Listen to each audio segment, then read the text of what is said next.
नमस्कार। हम राजीव रंजन तिवारी और वहाँ सबके रंजन रस में स्वागत बा। आज बड़ा चर्चा बटे राहुल गांधी के प्रेस कॉन्फ्रेंस के।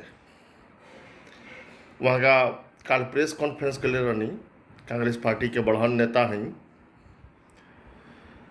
आ एको बार सरकार के शिकायत ना कैनी। ये बात के चर्चा बा खूब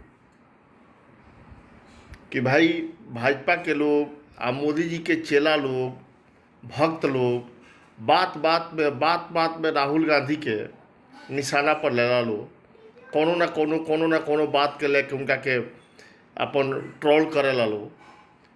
लेकिन कल कई बार प्रेस कॉन्फ्रेंस में पत्रकार लोग सवाल पूछल, लेकिन एको बार राहुल गांधी सरकार के शिकायत ना कैले आ कहले कि अभी शिकायत के मौका नहीं है, अभी काम करे के मौका बा।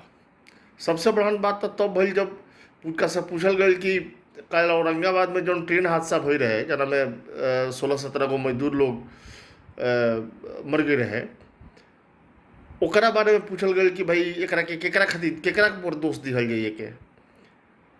इतना बड़हन बात पर भी राहुल गांधी कह दिले कि भाई अभी राजनीति करे के मौका नहीं है, अभी हमें बारे में केहू के ऊपर दोष ना दे, अभी जो संकट आइल बा कोरोना वाला ऐसे निपटला के काम बा।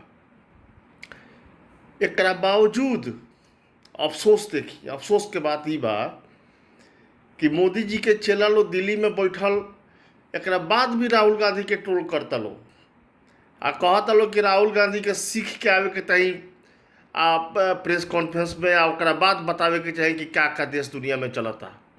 यानी राहुल गांधी के अज्ञानी साबित करे खातिर लागल बलो लोग।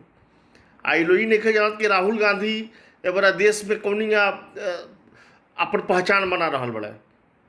मोदी जी भले प्रधानमंत्री हो खस, लेकिन राहुल गांधी साबित करते रहे कि नेता हुए होवन देश के। ये बात के रुआ सबका भी समझे के चाहिए, बुझे के चाहिए। बहुत अच्छा स्थिति नहीं चलत आ कोरोना से बचला के काम बा। ये चाइनीज कोरोना आइल बा, एकरा से ना बचल जाए तो कोनो दूसर उपाय नहीं है।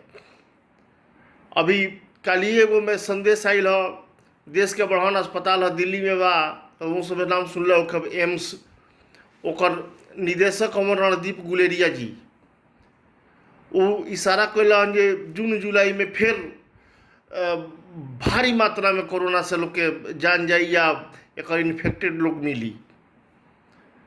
तो बहुत मतलब दुखद समाचार बा हमनी खातिर। जौना देश में व्यवस्था नहीं के ठीक से, अस्पताल के व्यवस्था बढ़िया नहीं है, इलाज के व्यवस्था बढ़िया नहीं है, वो देश में ये टाइप के महामारी आ जाई तो ओकरा से कौनी निपटल जाई, कौन उपाय बा ओकर। तो खैर हमरा तो यह कहे के बा कि सर्दी खांसी बुखार ऐसे ना लागे, रुआ सबका केहू के लोग लागे ना, ऐसे बाचल रही सब है। गरम पानी पियला के काम बा, ठीक से रहला के काम बा, सेफ रहला के काम बा, ताकि कोरोना पहुँचे ना लगे।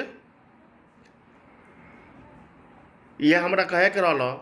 हम चाहब कि वीडियो के ज़्यादा से ज़्यादा लाइक शेयर और सब्सक्राइब करी सब है, एकरा के देखत रही सब है आ सेफ रही सब है।